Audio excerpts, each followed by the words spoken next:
सबको जय मसीह की। मैं जतिन बब्बर और आप देख रहे हैं मसीह परिवार चैनल। जैसे कि आप सब जानते हैं कि मैं इस चैनल पे प्रभु के अलग अलग दासों की वीडियोस डालता हूं, तो अगर आपको हमारा चैनल अच्छा लगता है तो आप इस चैनल को ज़्यादा से ज़्यादा सब्सक्राइब जरूर करें, ताकि आप प्रभु के वचन को सुन सके। वीडियोस को ज़्यादा से ज़्यादा शेयर करें, ताकि जिन लोगों तक वचन नहीं पहुंचा उन तक भी वचन पहुंच सके। सबको जय मसीह की। एक बार मैं आपसे दोबारा कहूँगा कि इस चैनल को सब्सक्राइब जरूर करें और वीडियोस को ज़्यादा से ज़्यादा शेयर करें। जय मसीह की। आज परमेश्वर आपको ब्लेस करने वाला, और जब परमेश्वर आपको ब्लेस करता है कोई आपको श्रापित नहीं कर सकता है। बोलो आमीन। जब परमेश्वर आपकी ओर है कोई आपका विरोध नहीं कर सकता है। बोलो आमीन। 100, 1000, 10,000 आपके सामने आपके विरुद्ध में खड़े हो जाएं, लेकिन जब परमेश्वर आपके युद्ध के लिए खड़ा होता है आप कभी हार नहीं सकते। चर्च बोलो आमीन। परमेश्वर आपके जीवन में अद्भुत काम करने के लिए इस संसार में आया है, इंसान बना है। आज परमेश्वर का आत्मा मेरे अंदर बात कर रहा है। इन 21 दिनों के फास्टिंग में परमेश्वर इस कलीसिया को दुगने अभिषेक से भरने के लिए जा रहा है, यीशु के सामर्थ्य नाम में। प्रभु का आत्मा कह रहा है, जितने लोग उदास हैं, निराश हैं, परेशान हैं, डिप्रेस्ड हैं, टेंशन में हैं, आपके विरोधी आपके ऊपर जादू टोने कर रहे हैं, आपको मारने की, आपको नाश करने की कोशिश कर रहे हैं, लेकिन परमेश्वर आपके साथ है। जब परमेश्वर आपके साथ है, दुनिया आपके विरुद्ध हो जाए, वो फिरौन जैसों के घुटनों को टिकाने वाला खुदा है। वो अहाब जैसे और ईजबल जैसे लोगों के घुटनों को टिकाने वाला परमेश्वर है। वो पिलातूस, वो हेरोदियास और हेरोदेस जैसों के घुटनों को टिकाने वाला परमेश्वर है। बोलो आमीन। आपके विश्वास में बल होना चाहिए, आपके मन में परमेश्वर के लिए प्रेम होना चाहिए। कोई ऐसी यरीहो की दीवार नहीं जो गिर नहीं सकती है, कोई ऐसा लाल समंदर नहीं जो फट नहीं सकता है, कोई ऐसी आग नहीं जो आपको नुकसान पहुंचा सकती है। मेरा शद्रक, मेशक और अबेदनगो का खुदा आज भी वही काम करने की सामर्थ्य रखता है। उसने कहा, मत डर, मैं तेरे साथ हूं, मत डर, मैं तेरा दायां हाथ पकड़कर खड़ा हूं, ना घबरा, मैं तेरा परमेश्वर यहोवा तेरे साथ हूं। मैं मां की तरह तुझे प्यार करता हूं। जिस तरह से मुर्गी अपने बच्चों को पंखों के नीचे रखती है, मैं भी तुझे अपने पंखों के, अपने परों के नीचे रखूंगा। आज कलीसिया परमेश्वर चमकौर साहिब चर्च को ब्लेस करने के लिए जा रहा है। परमेश्वर चमकौर साहिब चर्च की उदासियों को दूर करने के लिए जा रहा है। परमेश्वर चमकौर साहिब चर्च की कलीसिया को बढ़ाने के लिए जा रहा है। परमेश्वर चमकौर साहिब की कलीसिया के दुखों को तोड़ने के लिए जा रहा है। परमेश्वर आपकी अंधकारियों को छुटकारे में बदलने के लिए जा रहा है, यीशु मसीह के नाम में। ओ खुदावंद का मसा, उसकी अनॉइंटिंग को आप रिसीव करोगे। सब बोलो, मैं आशीषित हूं, मैं आशीषित हूं, मैं आशीषित हूं। ऐ श्राप, ऐ श्राप, तू मेरा कुछ नहीं बिगाड़ सकता। मैं आशीषित हूं, मैं यीशु के लहू में मैं कवर हो चुका हूं। हालेलुया, आमीन, आमीन। ऊंचा लंबा बड़ा तो बरकत आपकी है। ताली बजाकर थैंक्स करें खुदावंद का। रोबो शीखा लाबर्रा रोहाना। हालेलुया। आज परमेश्वर का आत्मा आपको नए नए गिफ्ट देने के लिए जा रहा है। चर्च नए वरदानों के साथ आप अपनी जर्नी को शुरू करने वाले हो। नए गिफ्ट्स। जो लोग सोच रहे हैं मैं 20 की स्पीड पर हूं, आप 200 की स्पीड पर भागने वाले मैं आपको बोल रहा हूं। और जो लोग सोच रहे हैं मेरा कुछ नहीं होगा, आपका बहुत कुछ होने वाला है। बोलो आमीन और रिसीव करो। इंसान की नजर में काम कोई भी असंभव होता है, लेकिन परमेश्वर की नजर में कोई काम असंभव नहीं होता। वो कीड़ों को उठाकर इंसान बना देता है, वो दुर्बलों को उठाकर चंगाई में बदल देता है, वो नामुमकिन को मुमकिन करता है, गुड को बेटर करता है, ग्रेट को ग्रेटेस्ट करता है, अंधेरे को रोशनी करता है, गहराइयों को ऊंचाई करता है, और वो आपकी जिंदगी में वो करता जो आपने सोचा नहीं। धन्यवाद करो उस परमेश्वर का, ताली बजाकर। हालेलुया। राशि खे बे बे बे बे। जब परमेश्वर ने ठान लिया कि उसने आपको आशीषित करना है, कोई आपको श्रापित नहीं कर सकता। कलीसिया, कोई आपको श्रापित नहीं कर सकता है। मेरी जिंदगी की गवाहियां हैं, लोगों ने अपने शब्दों के द्वारा मुझे श्राप देने की कोशिश की। लोगों ने अपनी सोच और अपनी एक्टिविटीज के द्वारा मुझे श्राप देने की कोशिश की, लेकिन परमेश्वर मेरे साथ है। किसी का वचन, किसी का श्राप मेरी जिंदगी में काम नहीं कर सकता है, क्योंकि परमेश्वर ने मुझे आशीषित किया। बोलो आमीन। इसलिए याद रखो, रोमियो की पत्री में लिखा है कि जब परमेश्वर हमारी ओर है तो कौन आपका विरोधी हो सकता है। क्या आप विश्वास करते हैं कि परमेश्वर आपके साथ है? अगर आप बिलीव करते हैं तो लाल समंदर में भी वो रास्ते और उम्मीदों को पैदा करेगा आपके लिए। हर बुरे हालात को मेरा परमेश्वर आपके लिए अच्छा हालात बनाएगा। मैं आपको बोल रहा हूं यीशु मसीह के सामर्थ्य नाम में। कोई श्राप आपके ऊपर काम नहीं कर सकता है, कोई हानि आपका नुकसान नहीं करेगी। आपकी घुटनों पर की हुई प्रार्थना एक दिन आपके काम आने वाली, मैं आपको बोल रहा हूं। आपने खुदावंत के सामने जो आंसू बहाए हैं, उन आंसुओं का हिसाब मेरा परमेश्वर देने वाला परमेश्वर है। वो परमेश्वर अपनी कलीसिया के दुखों को जानता है, अपने लोगों के आंसुओं को जानता है। इसलिए वो कहता है मत डर, मत घबरा, मैं तेरे साथ हूं। बाइबल में 365 बार परमेश्वर ने कहा मत डर। क्या बोला परमेश्वर ने? जोर से बोलो, क्या बोला? अपने पड़ोसी का हाथ पकड़ो और बोलो मत डर, बोलो मत डर, मत घबरा, प्रभु यीशु तेरे साथ है, प्रभु यीशु तेरे साथ है। बाइबल में 365 बार बोला गया मत डर। साल में कितने दिन होते हैं? फिर परमेश्वर ने बाइबल में 365 बार ही क्यों बोला मत डर? क्योंकि हर दिन वो आपको कहता है मत डर, मैं तेरे साथ हूं। कोई श्राप आपकी जिंदगी में चर्च काम नहीं कर सकता है, कोई हानि आपका नुकसान नहीं करेगी। मैं इस चीज पर घमंड करता हूं और विश्वास करता हूं, कोई हानि मेरे ऊपर हावी नहीं हो सकती, क्योंकि मेरा खुदावंद, मेरा परमेश्वर मेरे साथ है।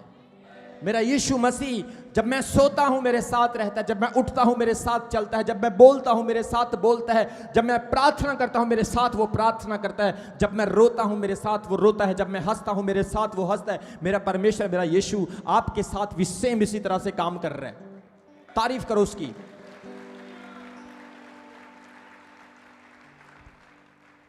आज परमेश्वर ने जो वचन मुझे आपके लिए दिया, गिनती की किताब, पुराने नियम में हम पढ़ेंगे गिनती की किताब, उसके 22 अध्याय, उसके 5 वचन से लेकर उसके 14 वचन तक। The book of Numbers chapter 22 verse 5 to on verse 14। यहां पर गिनती उसका 22 अध्याय उसके 5 वचन में लिखा है, और इतने पितोर नगर को जो महानद के तट पर बोर के पुत्र बिलाम के जाति भाइयों की भूमि थी, वहां बिलाम के पास दूत भेजे कि वह यह कहकर उसे बुला लाए, सुन, एक दल मिस्र से निकल आया है और भूमि उनसे ढक गई है, और अब मेरे पास मेरे सामने ही आकर बस गए हैं। इसलिए आ और उन लोगों को मेरे निमित्त मेरे लिए श्राप दे, क्योंकि वे मेरे से अधिक बलवंत हैं। तब संभव है कि हम उन पर बलवंत हो जाएंगे, उन पर जय पाएंगे, और हम सब इनको अपने देश से मारकर निकाल देंगे, क्योंकि यह मैं जानता हूं कि जिसको तू आशीर्वाद देता है वह धन्य होता है, और जिसको तू श्राप देता है वह श्रापित होता है। तब मोआबी और मद्यानी पुरनिये भावी कहने की दक्षिण और चले, और बिलाम के पास पहुंचकर बिलाम की बातें कह सुनाई। उसने उनसे कहा, आज रात को यहां टिको, और जो बात यहोवा मुझसे कहेगा उसी के अनुसार मैं तुझको उत्तर दूंगा। तब मोआब के हाकिम बिलाम के यहां ठहर गए। तब परमेश्वर ने बिलाम के पास आकर पूछा, तेरे यहां कौन पुरुष हैं? बिलाम ने परमेश्वर से कहा, सिपोर के पुत्र मोआब के राजा बलाक ने मेरे पास ये कहला भेजा है कि सुन, जो दल मिस्र से निकल आया है उससे भूमि ढप गई है, इसलिए आकर मेरे लिए उन्हें श्राप दे। संभव है कि मैं उनसे लड़कर उनको बरबस निकाल दूं। परमेश्वर ने बिलाम से कहा, तू उनके संग मत जा, उन लोगों को श्राप मत दे, क्योंकि वे आशीष के भागी हो चुके हैं। भोर को बिलाम ने उठकर बलाक के हाकिमों से कहा, तुम अपने देश को चले जाओ, क्योंकि यहोवा तुम्हारे साथ जाने की आज्ञा मुझे नहीं देता। तब मोआबी हाकिम चले गए और बलाक के पास जाकर कहा, बिलाम ने हमारे साथ आने से मना किया है। बोलो आमीन। कितने लोगों को इस वचन की समझ आई? पवित्र शास्त्र बाइबल में मोआब देश का एक राजा हुआ जिसका नाम था बलाक। सब बोलो बलाक, जोर से बोलो। मोआब देश का एक राजा हुआ जिसका नाम था बलाक, और बलाक राजा बहुत पावरफुल था, बड़ा शक्तिशाली था। लेकिन आज बलाक राजा डर गया, क्योंकि आपको पता होना चाहिए जब परमेश्वर इस्राएलियों को मिस्र से निकाल कर ले आ रहा था तो उनको देशों से होकर गुजरना था, और कोई भी देश जो उनको रोकता था वो उनसे युद्ध करते थे और उसको जीत कर अपनी भूमि कनान की तरफ बढ़ रहे थे। बोलो हालेलुया। आज जब इस्राएली लोग मोआब के पास आए तो मोआबी लोगों ने इस्राएलियों को जाने नहीं दिया। इस्राएलियों ने मोआब के बाहर अपने डेरे डाल लिए, अपने टेंट लगा लिए, और बलाक डर गया इस बात से क्योंकि इस्राएलियों की संख्या, इस्राएलियों की गिनती बहुत ज्यादा थी। वचन में हमने पढ़ा कि भूमि जो थी वो ढक चुकी थी, इतनी ज्यादा लोग थे कि बलाक डर गया। अब बलाक का हथियार काम करने वाला नहीं। कितने लोगों को समझ आ रही है? बोलो हालेलुया। उसके तलवारें, उसके भाले, उसके सिपाही इस्राएलियों को हरा नहीं सकते हैं। अब बलाक राजा के पास एक ही चीज बची है, वो है बिलाम भविष्यवक्ता, जो भविष्यवाणी करता है। और बिलाम परमेश्वर का नबी है। बिलाम अगर किसी को आशीष दे देगा तो वो आशीषित हो जाएगा, अगर बिलाम किसी को श्राप दे देगा तो वो श्रापित हो जाएगा। इसलिए बलाक ने सोचा, ना तो तलवार काम कर रही है, ना कोई भाला काम कर रहा है, इनकी गिनती बहुत ज्यादा, मैं हार सकता हूं। इसलिए उसने अपने हाकिमों को, अपने सैनिकों को बिलाम भविष्यवक्ता के पास, नबी के पास भेजा और क्या कहा कि आ मेरे लिए और तू इन इस्राएलियों के विरुद्ध में भविष्यवाणी कर ताकि ये हार जाएं। कितने लोगों को समझ आ रही है? वचन में लिखा है बिलाम अपने घर में था और बलाक ने अपने हाकिमों को भेजा, और हाकिमों ने जाकर बिलाम से विनती की, और बिलाम भविष्यवक्ता ने एक ही बात उनको बोली कि मैं सबसे पहले परमेश्वर से पूछूंगा। कितने लोगों को समझ आई मेरी बात की? जोर से बोलो हालेलुया। उसने कहा मैं भविष्यवाणी करूंगा, मैं जाऊंगा, लेकिन मुझे परमेश्वर से परमिशन लेना है। मुझे एक बार खुदावन से, अपने प्रभु से जानना है, जिस परमेश्वर ने मुझे भविष्यवाणी करने का वरदान दिया है, जिस परमेश्वर ने मुझे सामर्थ दी है कि मैं किसी को श्राप भी दे सकता हूं, किसी को आशीष भी दे सकता हूं। और बिलाम भविष्यवक्ता परमेश्वर के सामने घुटने टेक कर प्रार्थना करता है, और रात के समय प्रभु परमेश्वर बिलाम से कहता है, बिलाम मेरी बात सुन।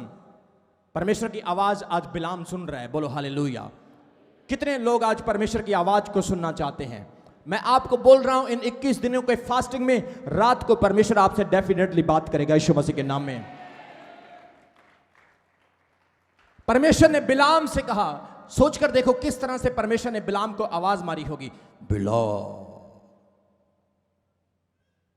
वो प्रार्थना पे बैठा है, ऐसे बैठ के प्रार्थना कर रहा है, और जैसे ही वो प्रार्थना पे बैठा है परमेश्वर ने उसके कान में आवाज मारी, बिलाम। आज अगर इस तरह की आवाज किसी को आ जाए तो मुझे तो लगता है हार्ट अटैक हो जाएगा, क्योंकि अनुभव नहीं है, परमेश्वर की आवाज का एक्सपीरियंस नहीं है, आप उस आवाज से यूज्ड टू नहीं है। परमेश्वर की आवाज वही व्यक्ति सुन सकता है जो व्यक्ति रोज उसको जानता है, उसको खोजता है। जोर से बोलो हालेलुया। परमेश्वर ने बिलाम से बात की और कहा, तेरे घर में कौन आया है? उसने कहा, प्रभु मेरे घर में मोआब के हाकिम आए हैं और वो कह रहे हैं कि इस्राएलियों को जाकर श्राप दे। प्रभु ने बिलाम से क्या कहा, बिलाम तू ऐसी गलती कभी मत करना, क्योंकि वो कौम, वो नेशन, वो लोग आशीष के भागी हो चुके हैं, तेरा श्राप उन पर काम नहीं करने वाला है। तू राजा के पीछे लगकर मत जाना। जोर से बोलो हालेलुया। मेरे प्रियो, जब परमेश्वर ने आपको आशीष के लिए चुना है, बड़े से बड़े भविष्यवक्ता का श्राप आपके ऊपर काम नहीं कर सकता है।